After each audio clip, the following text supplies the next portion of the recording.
There are these phrases we say all the time without even thinking about them. We're going to dive into one of those today, and trust me, its story tells us a lot about where our language is going. And it's kind of wild. So let's just ask the obvious question. Why do we kill people with kindness? I mean, kill, kindness, those words have no business being together, right? It's a total contradiction. But that clash, that friction, well, that's exactly what makes the phrase so powerful. It's like a little bit of linguistic magic. And look, a phrase like this doesn't just stick around for hundreds of years by accident. It's not luck.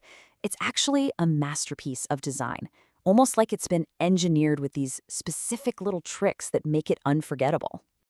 Okay, so trick number one is something called an oxymoron. Fancy word, but all it means is you're slamming two opposite ideas together. Your brain just, it can't ignore that. The clash between kill and kindness gives you this little mental jolt, and that makes it way, way more memorable than just saying something boring like, hey, be nice to people who are mean to you. And then there's the second trick, which is all about the sound. Just say it out loud. Kill with kindness. That repeating K sound, that's called alliteration. It gives the phrase this rhythm, this pulse. It just feels so complete and correct when you say it. And that's a huge reason it's been passed down for so long. Okay, but here's where the story takes a really sharp turn. Because the way we use that phrase today, as genuinely good advice, is not how it started. Not even close.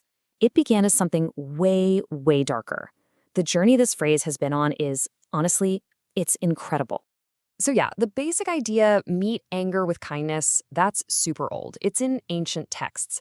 But then you get to the 1500s, and killing with kindness literally meant hurting someone by, like, pampering them to death. Super weird, right?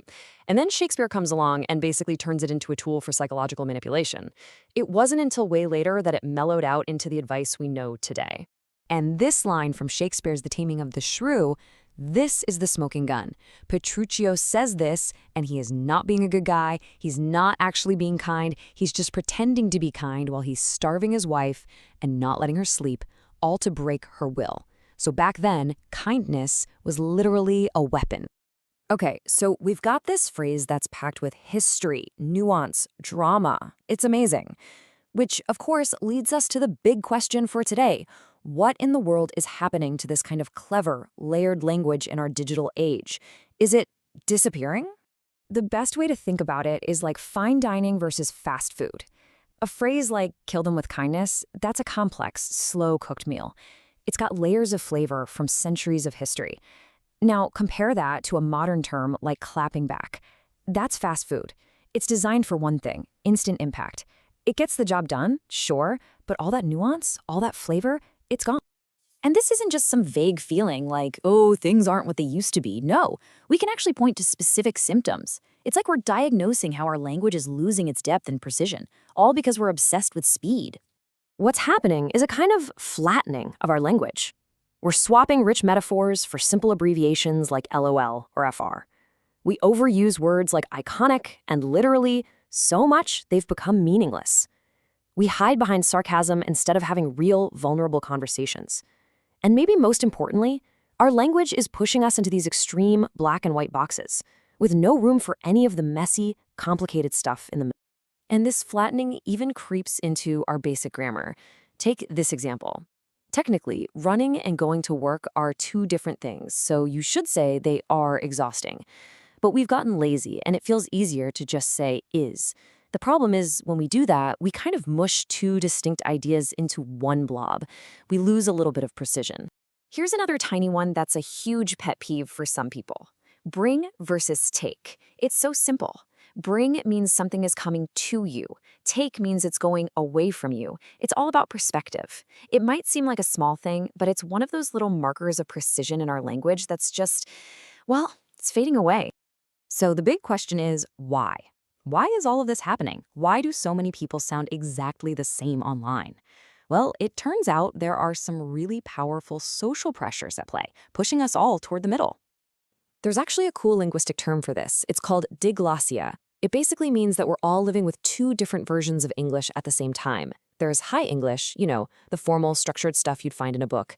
And then there's Low English, the super simplified, get-to-the-point language of texts, tweets, and memes. And we're constantly switching between the two.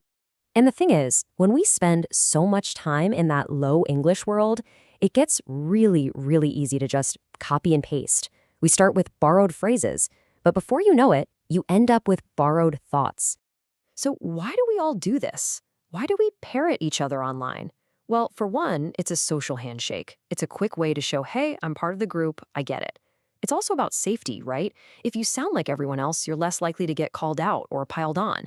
And the internet itself rewards this. The algorithms push trending phrases to the top, which makes more people use them. You see the loop. But here's the really scary part. When you only use other people's words, you can start to lose the ability to form your own idea. And all of this really boils down to the central conflict of our time online.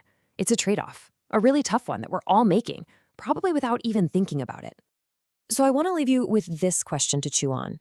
In this age of the echo, where we're all rewarded for sounding the same, what does it actually take to find your own voice? And maybe even more important, what does it take to hold on to it?